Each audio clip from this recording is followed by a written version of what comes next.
2024 এই স্ট্যাটাস এখান থেকে আপনারা চেক করতে পারবে। তো প্রথমে এখানে রোল নাম্বার তো এখন নেই, রেজিস্ট্রেশন নাম্বার দিয়ে আপনারা চেক করতে পারবে। তারপরে ওটা যদি না হয় তাহলে এখানে নাম দিলেও হবে, ঠিক আছে বন্ধুগণ। ওয়েস্ট বেঙ্গলের কীভাবে এসএসসি জিডির স্ট্যাটাস চেক করবে আমি এই ভিডিওতে দেখাতে চলেছি, তো লাস্ট পর্যন্ত অবশ্যই দেখবে এই ভিডিওটা।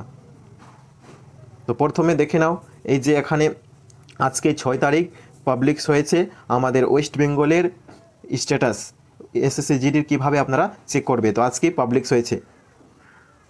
তো এখানে ক্লিক করার পরে একটা নতুন উইন্ডোজ ওপেন হবে, আমি ক্লিক করছি।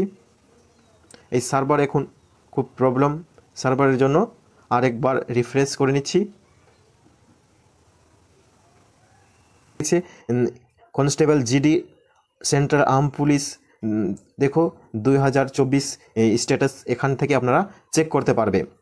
তো প্রথমে নাম দেওয়ার পরে ডেট অফ বার্থ দিলেই হয়ে যাবে। তারপরে আপনারা দেখতে পাবে যে স্ট্যাটাসের মধ্যে কোথায় আপনাদের সেন্টার পড়েছে এবং কবে এক্সাম আছে এই জিনিসটা। তারপরে কিছুদিন পরে অ্যাডমিট কার্ড পেয়ে যাবে।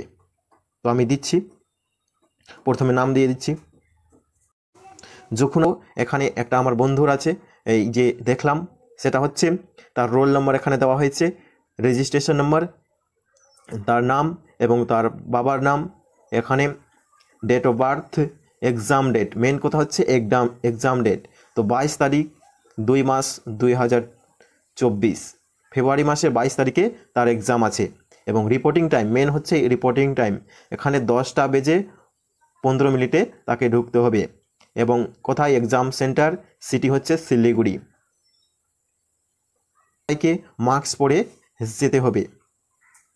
এবং অ্যাডমিট কার্ড কবে আসবে এখানে বলে দিয়েছে। অ্যাডমিট কার্ড দেখা হচ্ছে অন্য ভিডিওতে। জয় হিন্দ, বন্দে মাতরম।